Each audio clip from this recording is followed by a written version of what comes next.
Saya orang susah, Mas. Saya punya anak masih kecil, masih butuh biaya. Kalau saya bisa putar ulang waktu dan saya bisa milih, saya nggak mau masuk kontennya, Mas. Videonya viral banget bang. Hidup gua hancur sehancur-hancurnya. Belum pernah sekalipun di hidup gua kepikiran tiap pagi bangun tidur ribuan hujatan dilempar ke muka gua. Belum pernah seumur hidup gua dihujat semenyakitkan isi kolom komentar gua. Gue tuh udah kayak lebih buruk daripada pemerkosa, perampok, pembunuh. Gue tuh lebih rendah daripada tai bang.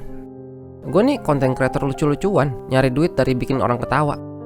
Gak pernah sedikit pun niat gue mau jelek, sumpah bang. Video Pak Kasno benar-benar meyakinkan sih. Gue selama ini gak mau ngontenin dia, mau ngejaga nama baik dia. Tapi dia kayak gak mikir dua kali buat ngerusak nama gue. Gue gak tahu bisa lawan balik apa enggak. Orang bakal percaya gak sama gue. Gue masih ingat betul dia waktu itu dapat 10 juta, dia mau split sama gua. Dia bagi 5 jutanya ke gua. Manusia mana kepikiran kayak begitu, Bang? Orang yang kayak begitu sekarang kayak begini sama gua. Siapa yang bakal percaya? Orang yang punya akun itu kenapa gak kontak gua dulu ya? Kenapa gak minta versi gua dulu gitu? Dia wawancara Pak Kasno, percaya sama semua omongan Pak Kasno, dan udah disebarin aja langsung. Dia sadar gak sih dia lagi bunuh gua pelan-pelan? Tapi kayaknya dia juga gak peduli sih. Enggak, dia gak peduli. Kalau gue bisa putar ulang waktu, gue mau duluan ngontenin kelakuan dia sebelum dia ngontenin gue. Atau lebih mending udah aja gue kasih total duitnya dari awal, terserah dia. Atau bahkan gue gak usah bikin konten bantuin dia, malah kita gak kenal sama sekali gitu. Semenjak saat itu emosi gue gak kekontrol bang. Gue gampang marah, gue lebih suka sendiri. Orang salah dikit langsung gue bentak. Gue udah gak pernah ngasih ke orang tua gue lagi. Pokoknya bener-bener gue udah gak peduli apa-apa lagi deh.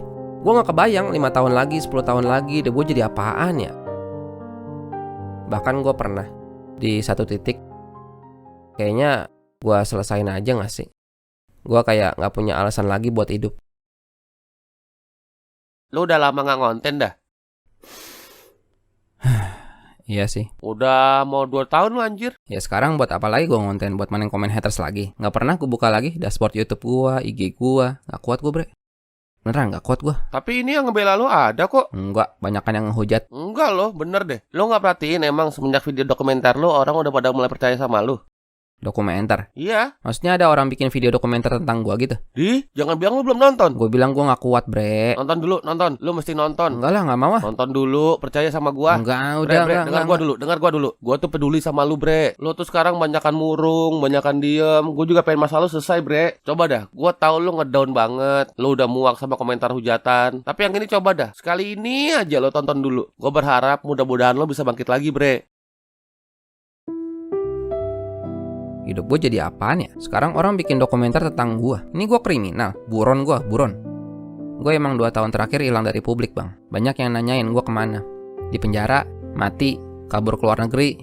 Gue masih ada, tapi gue udah gak punya kemampuan buat tampil di publik lagi. Udah gak punya muka gue.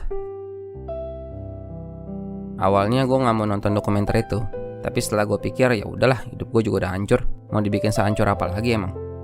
Akhirnya gue beraniin diri gue, siapin mental lagi, duduk depan laptop gue nonton dokumenter itu.